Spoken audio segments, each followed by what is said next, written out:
शेतकरी, कष्टकरी आणि सामान्य नागरिकांचं प्रथमतः महाराष्ट्र देश न्यूज मराठीमध्ये सहर्ष असं स्वागत आहे. मी सहसंपादक दादाराजे भोसले तुम्हाला ही गंभीर परिस्थिती दाखवण्याचा प्रयत्न करत आहे की सरासरीपेक्षा यावर्षी अत्यंत कमी पाऊस पडल्यामुळे आणि या पश्चिम महाराष्ट्रावरती दुष्काळाचं गंभीर असं सावट आलेलं आहे. गंभीर समस्यांना शेतकऱ्यांना, कष्टकऱ्यांना सामोरं जावं लागत आहे. हे जे तुम्ही पीक बघत आहात हे पीक पूर्णपणे जळून जाण्याच्या मार्गावरती आहे. कारण शेतकऱ्यांनी कुठेतरी पावसाची भुरभुर तरी चालू राहील किंवा थोडंफार तरी पाऊस पडेल हे आशेवरती हे जनावरांसाठी, आपल्या गोधन जगवण्यासाठी पीक केलं होतं. परंतु ते पूर्णपणे असं सुकून जाण्याच्या मार्गावरती आहे, जळून जाण्याच्या मार्गावरती आहे. आज आपण बघतोय की शेजारच्या सोलापूर जिल्ह्यातून असेल, पुणे जिल्ह्यातील बारामती तालुका असेल किंवा सातारा जिल्ह्यातील फलटण तालुका, जे पावसाचं पाणी नाही तरी कॅनलचं किंवा नदीच्या पाण्यावरती शेती अगदी उत्तम प्रकारे केली जाते, तिथून हे घाटावरचे शेतकरी आपलं गोधन जगवण्यासाठी, दूध दुभती जनावरं जगवण्यासाठी अगदी 5,000 रुपये टनानं ऊस घेऊन येतात आणि आपलं गोधन जगवत आहेत. त्यांना जो दुधातून पैसा मिळत आहे तो पूर्णपणे जनावरांच्या खाद्यावरतीच खर्च करावा लागत आहे. त्याच्यामुळं शेतकऱ्यांची अगदीच बिकट अवस्था झालेली आहे.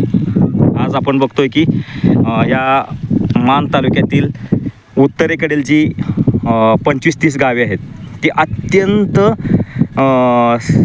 दुष्काळाच्या छायेत आहेत. दुष्काळ त्यांना अगदी पडलेलाच आहे आणि अशा अवस्थेत जे शेतकऱ्यांना नगदी पीक म्हणून ठराविक अत्यंत कमी काळात ठराविक पैसा मिळवून देणारं हक्काचं पीक म्हणजे या मानच्या उत्तरेकडील वाटाणा हे पीक. आणि हे वाटाणा हे पीक शेतकऱ्यांनी बऱ्यापैकी केलं होतं पावसाच्या आशेवरती. पावसाची भरपूर तरी चालू राहील ह्या आशेवरती, परंतु ते हे पूर्णपणे जळून जाण्याच्या मार्गावर आहे. जी शेतकऱ्यांनी जनावरांसाठी मक्के हा चारा पिकाचं पेरणी केली होती ते हे पूर्णपणे जळून जाण्याच्या मार्गावरती आहे. त्याच्यानंतर शेतकऱ्यांना आणि जे खाण्यासाठी बाजरी लागते, या खरीप हंगामात मुख्यतः पीक जे बाजरीच असते ते बाजरी ही पूर्णपणे सुकून गेलेली आहे, पूर्णपणे जळून जाण्याच्या मार्गावरती आहे. हे असे ढग फक्त येत आहेत, पांढरे ढग येत आहेत, थोडेफार काळे ढग येत आहेत, परंतु पाऊस काही पडत नाही किंवा पावसाची भुरभुर ही चालू राहत नाही. मग अशा अवस्थेत शेतकऱ्यांनी आपलं कुटुंब जगवायचं कसं, आपलं गोधन जगवायचं कसं, याचा गंभीर असा प्रश्न शेतकऱ्यांच्या समोर उभा राहिलेला आहे. त्याचबरोबर शेतीशी निगडीत जे कष्टकरी असतात, रोजंदारीवर काम करणारे असतात, त्यांना हे मोठ्या समस्येला सामोरं जावं लागत आहे. कारण शेतामध्ये त्यांना हक्काचा जो रोजगार मिळतो तोही पाऊस न पडल्यामुळं, पिकं न केल्यामुळं बंद आहे सध्या. त्यांच्यावरही उपासमारीची भयंकर अशी परिस्थिती ओढवलेली आहे. पावसाचंही पाणी नाही आणि शासनानं कृत्रिम अशी पाण्याची सोय या मान तालुक्यातील उत्तरेकडील गावांना कुठलीही न केल्यामुळं आज शेतकऱ्यांचा हा शेती व्यवसाय अतिशय धोक्यात आलेला आहे. तुम्ही पाहू शकत असाल की जनावरांसाठी जे हत्ती घासाचं शेतकरी नियोजन करतात ते हत्ती घासाचं नियोजन केलेलं आहे, परंतु ते पूर्णपणे जळून जाण्याच्या मार्गावरती आहे.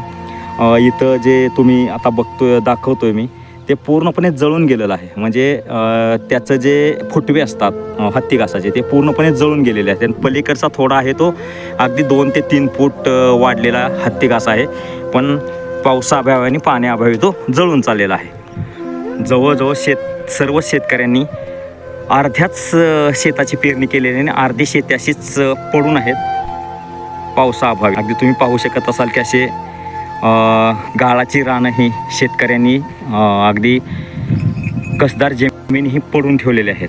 कारण पाऊसच नाही आणि कृत्रिम पाण्याची सोय कुठल्याही पुढाऱ्यांनी या मान तालुक्यात केलेली नाही. अगदी उत्तरेकडील जी 25-30 गावं आहेत त्या 25-30 गावांना आत्तापर्यंतच्या पुढाऱ्यांनी सगळ्यांनी फक्त तोंडाला पाणी पुसलेले आहेत. आश्वासनांची खैरात केलेली आहे, यावर्षी पाणी आणतो, पुढच्या वर्षी पाणी आणतो म्हणून.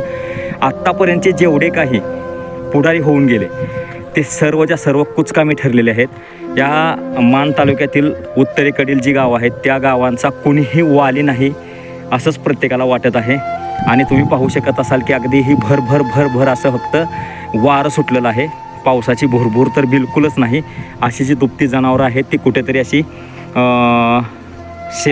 म्हणजे मोकळ्या रानामध्ये किंवा माळरानावरती खुट्या ठोकून बांधावी लागत आहेत. त्यांना खाण्याचा प्रश्न अगदी गंभीर बनलेला आहे. जे दुभती जनावरं आहेत त्या दुभत्या जनावरांसाठी शेतकरी विकतचं खाद्य आणून चारत आहे. आणि जी भाकड जनावरं आहेत, जी दूध देणारी जनावरं नाहीत, त्यांना असं तर कुठंतरी माळावरतीच बांधलं जाते आणि कसं तरी जगवलं जाते. तर ह्याच्याकडं महाराष्ट्र शासन लक्ष देईल का? आणि जे सातारा जिल्ह्याचे किंवा महाराष्ट्र देशाचे जे मंत्री आहेत ते या गंभीर समस्येकडं पाहतील का? आणि शेतकऱ्यांचा कुठेतरी विचार होईल का? सामान्य जनतेचा कुठेतरी या पश्चिम महाराष्ट्रातील म्हणा किंवा मान तालुक्यातील उत्तरेकडील गावांचा कुठेतरी विचार होईल का? आणि त्यांचं सुगीचं दिवस येतील का? हे येणाऱ्या काळात बघावं लागेल. आणि ते होईल की नाही हे रामभरोसेच राहावं लागेल. कारण आता पुढं काय होतं आहे ते आपल्याला पाहावं लागेल. त्यासाठी सर्व कष्टकरी शेतकरी आणि सामान्य जनतेनं आवाज उठवला पाहिजे, एकत्र आलं पाहिजे. आपल्या भविष्यासाठी ना आपल्या मुलाबाळांच्या भविष्यासाठी लढलं पाहिजे, एकत्र आलं पाहिजे आणि आवाज उठवायला शिकलं पाहिजे. बाबासाहेबांनी सांगितलेलंच आहे की शिका, संघटित व्हा, संघर्ष करा. तरच आपण आपलं भविष्य किंवा आपलं जीवन सुखकर बनवू शकतो. आणि या अतिशय दगदगीच्या काळात आणि अतिशय खर्चिक अशा या जमान्यात आपण जिवंत आणि जगू शकतो, जिवंत राहू शकतो, जगू शकतो, आपल्या मुलाबाळांना शिक्षण देऊ शकतो. तर मित्रांनो, आपण पाहत होतात महाराष्ट्र देश न्यूज मराठी.